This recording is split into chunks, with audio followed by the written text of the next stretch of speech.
Bonjour à tous, ensemble avec vous. Aujourd'hui, nous allons visiter Antalya, une ville magnifique. Ensemble avec vous, on va descendre voir qu'est-ce qui donne le tourisme chez autrui. Nous, on a donné 44 millions au FC Barcelone. Demandez aux gens de venir visiter le Congo, la RDC quart de l'Afrique. Et aujourd'hui, ensemble avec vous, on va descendre dans cette cité, c'est une magnifique cité. Visiter ensemble avec vous et vous allez voir à quoi ressemble le tourisme chez autrui et qu'est-ce que nous pouvons faire chez nous au Congo. Bienvenue en Antalya.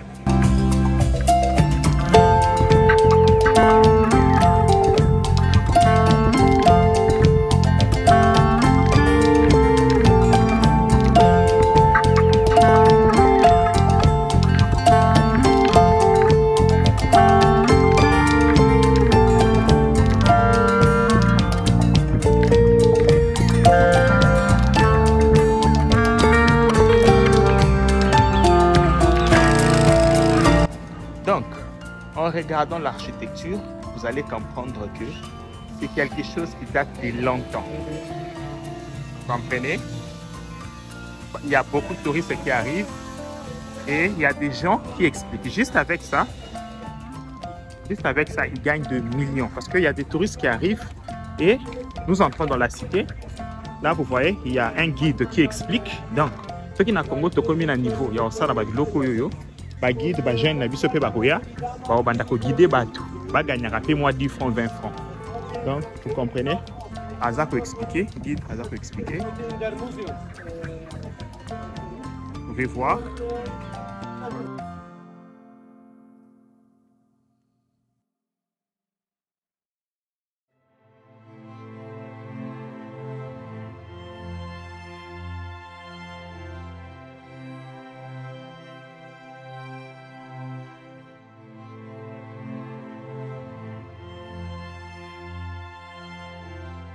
Donc, Bandeko, Sotali, Batiki architecture yakala. Mais, bah, retaper un goût propre. Donc, cité au Sotali, même 3 millions, bah, au Monaké, beaucoup remarquer le 3 millions. Tu vas voir, parce que l'architecture, déjà vraiment yakala, kala, ouais. Donc, Nakat, ils ont fait des hôtels, c'est magnifique. Ils ont fait des petits hôtels, c'est vraiment magnifique. Et il y a des touristes qui viennent du monde entier. Qui vient visiter. Donc, vous voyez, ils ont fait des belles restaurants, des petites piscines. Vous pouvez voir des rues, totalement même à Libanga. Vous allez voir qu'ils ont laissé l'ancienne architecture. Donc, ils ont laissé l'architecture Yakala, mais ils ont juste réfectionné l'architecture. Vous pouvez voir, il y a des touristes partout. C'est bien fait, c'est magnifique. Et c'est très très bien. Vous pouvez voir. Et ils ont fait des hôtels, des petits hôtels. C'est magnifique. C'est ouais. Donc là, vous pouvez voir, vous pouvez comprendre. C'est beau. C'est tout ce qu'on peut dire. C'est beau. Comme je vous ai dit, c'est antique, c'est beau. Et là, qu'est-ce qu'on va faire ensemble avec vous? On ira vers la mer. Comme je vous avais aussi dit à l'entrée, et la cité est au bord de la mer. Donc, à partir d'ici, ensemble avec vous, à partir d'ici,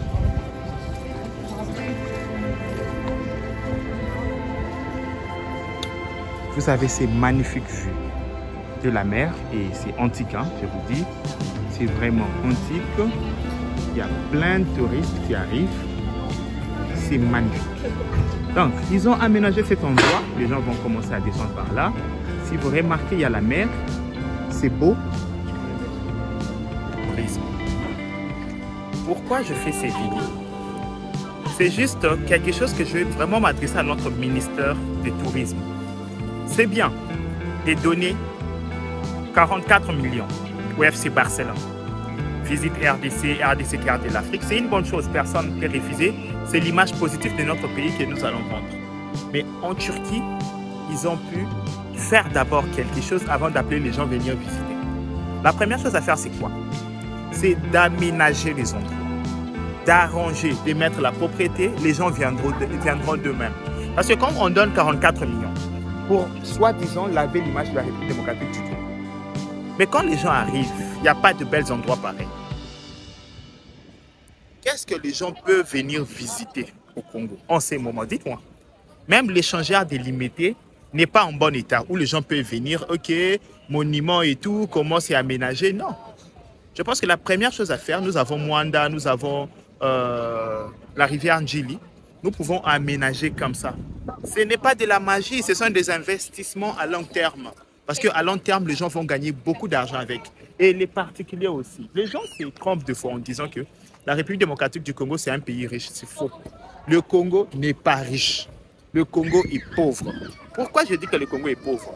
Laissez-moi au moins le temps de m'expliquer. Le Congo est pauvre parce qu'il n'y a pas la créativité au Congo.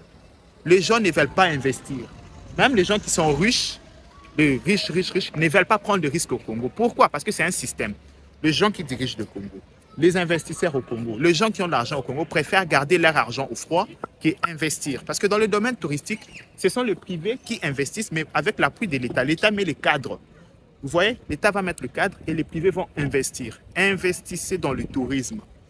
Faisons du Congo prochaine destination d'Afrique ou mondiale. Parce que nous avons tous ces potentiels. Mais la richesse dont on parle, c'est brut.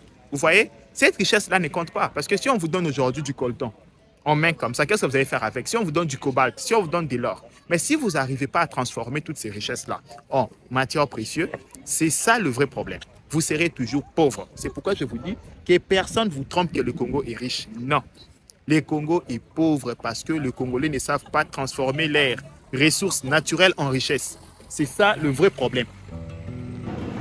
Ouais, en regardant, vous voyez, ils ont aménagé ça en petite ruelle ainsi. Vous pouvez voir. Tout le monde gagne, hein? La population gagne parce qu'ils vendent des petits souvenirs, des petits articles. C'est propre, c'est bien aménagé. Il y a aussi la restauration, des petites bars. Vous voyez, c'est des trucs un peu antiques. Vous pouvez comprendre. Donc, c'est bien aménagé. C'est l'aménagement et la propriété qui est très important. Parce que quand une personne, vous l'appelez, visite la République démocratique du Congo, la personne se pose la question, où est-ce que je vais visiter? Vous voyez? Et comment ça sera les endroits que je vais visiter? Donc ici, ils ont pu mettre d'abord du sérieux avant d'appeler les gens. Mais nous, on appelle d'abord les gens avant de mettre du sérieux. Frères et sœurs, il n'y a pas de logique. Croyez-moi, je ne trouve pas de logique dans tout ce que nos ministères font. Ensemble avec vous, traversons ces belles rues de parapluies. Vous allez voir, la décoration est simple. Ils ont juste mis de parapluies là en haut. Et ça fait une ruelle magnifique avec des petits restaurants où les touristes peuvent rester, manger, prendre 2 photos. Donc quand vous arrivez en Antalya, faites en sorte de passer par cette rue. Ça rejoint ce que je venais de vous dire à l'instant. On n'a pas besoin de construire de grandes choses. On a juste besoin d'aménager de bels endroits, des petits trucs pour rendre heureux tout le monde. Il y a de bels restaurants et même la population aussi va se retrouver. C'est très important. Vous voyez? Donc, toute la rue, c'est rue au parapluie ou au parasoleil, je ne sais pas. C'est quelle saison? Mais c'est le nom de la rue. Comme en turc, il n'y a pas de saison pour parler de parapluie ou parasoleil. On appelle ça Şemsiye. Donc, c'est la rue de Şemsiye. Oui, à partir d'ici, nous avons ces vues magnifiques de toute la ville, de toute la cité. Quand on avance un peu devant, je vais vous montrer ces vues magnifiques. C'est magnifique. La cité, avec des petites cascades, des petites maisons à l'ancienne. À partir d'ici, vous pouvez voir, là en bas, c'est ce qu'on appelle marine. Donc, on arrive, je vais vous présenter. Vous pouvez contempler la beauté de la ville. Quand on vous demande de venir visiter quelque part, vous savez déjà à quoi vous attendre. Ce n'est pas RDC qui de l'Afrique, mais on n'a rien aménagé pour les touristes. Ça, c'est Marina, vous pouvez voir.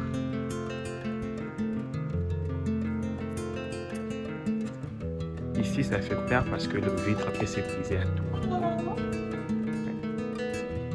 Ça fait un peu peur. Bah ouais, et à partir de là, vous pouvez visiter la ville dans son entièreté. Vous pouvez voir, c'est magnifique la ville, hein, avec la mer et ce sont de bels endroits. La couleur, c'est magnifique.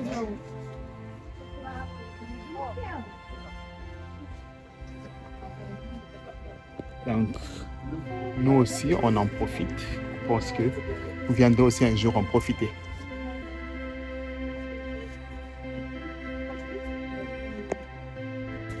Là, comme je vous disais, nous sommes descendus à Marina.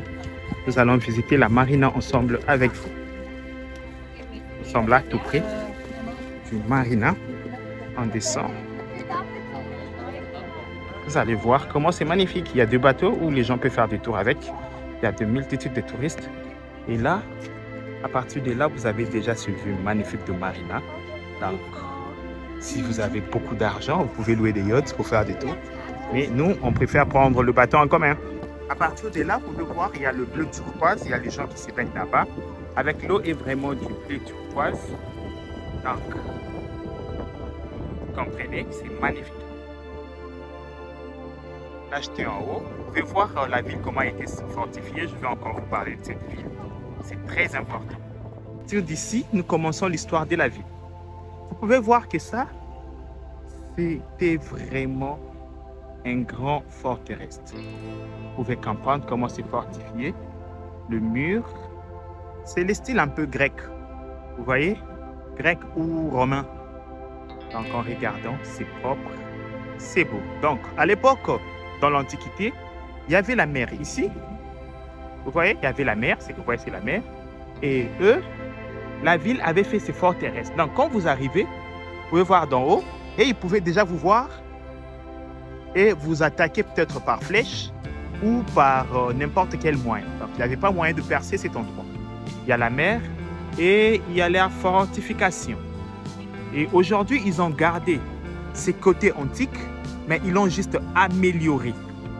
Vous voyez ce que nous manquons en République démocratique du Congo. C'est de garder les côtés antiques de l'histoire, les côtés originaires de l'histoire, mais l'améliorer, le moderniser. C'est très important. Et voilà aujourd'hui ce que ça donne. Ce mélange entre l'Antiquité et la modernisation. Ça fait beau à voir. Très, très beau à voir.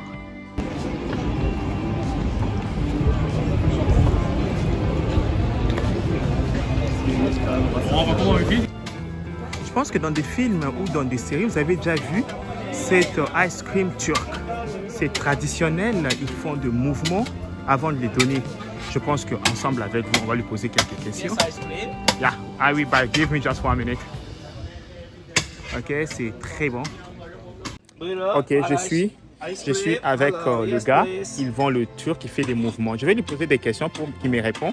Pourquoi ils font souvent des mouvements? Merhaba abi. Merhaba, hoş geldiniz. Hoş bulduk abi. Soru soracağım. Evet. Yani hareket yapıyorsunuz ya. Evet. Niye hareket yapıyorsunuz? Hareket yapıyoruz çünkü insanları eğlendirmek için. İnsanlar eğlendirmek için. Onun bir tarihi bir şey var mı? Mesela nereden geldi? O hareket nereden çıktı? O bizim bu dondurmaya özel Kahramanmaraş evet, yöresel dondurma şovumuz bu bizim. Anladım. Yani. Bana bir şey yapar mısınız? Tabii ki size Tamam. yaparız aynısını. Ok, on va prendre le show. Et ensemble avec vous, on va suivre les shows. Oh. Evet, ice cream. Hello. Yes, please. Oh. Come on, brother. Tamam. Ha? Ha? Oh. Ne olsun? Vanilya, çikolata, çilek, limon. Çilek olsun. Çilek. Tamam. Buyurun. Afiyet. Oh. Ah.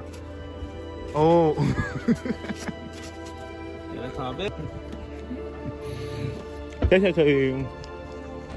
C'est vraiment magnifique. Pour ceux qui n'ont pas encore pris, je parlais avec lui, je lui ai posé la question pourquoi ils font souvent des mouvements avant de vendre. Il a dit c'est pour amuser la galerie.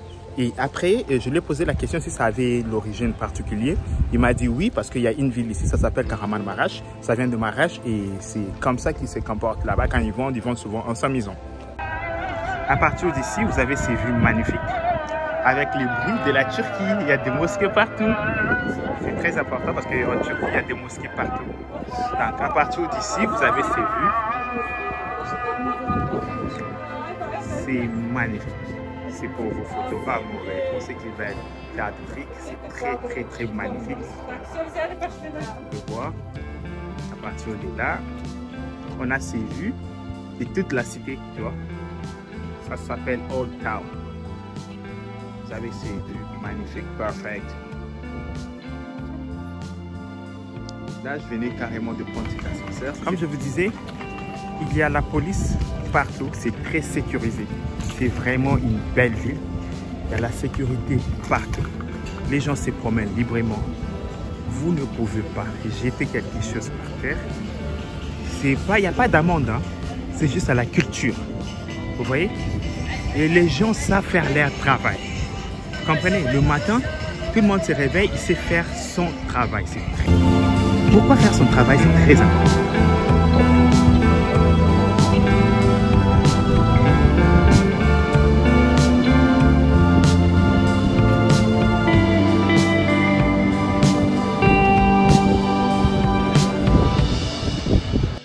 Et ici, il y a deux pigeons qui arrivent. Si quelqu'un ose jeter, vous voyez comme l'enfant jette. Et il y a des pigeons qui arrivent. À chaque fois quand vous jetez, vous allez voir, il y a des pigeons qui arrivent. Donc, en jetant ces graines, les pigeons ne crient pas, ils passent leur temps à jeter. Vous voyez? C'est magnifique. Les pigeons n'ont pas peur, ils savent que quand vous jetez, vous n'allez faire aucun mal. C'est magnifique, vous voyez? Vous avez ces vues-là. Je pense que tout est fait, tout est aménagé pour rendre les gens heureux.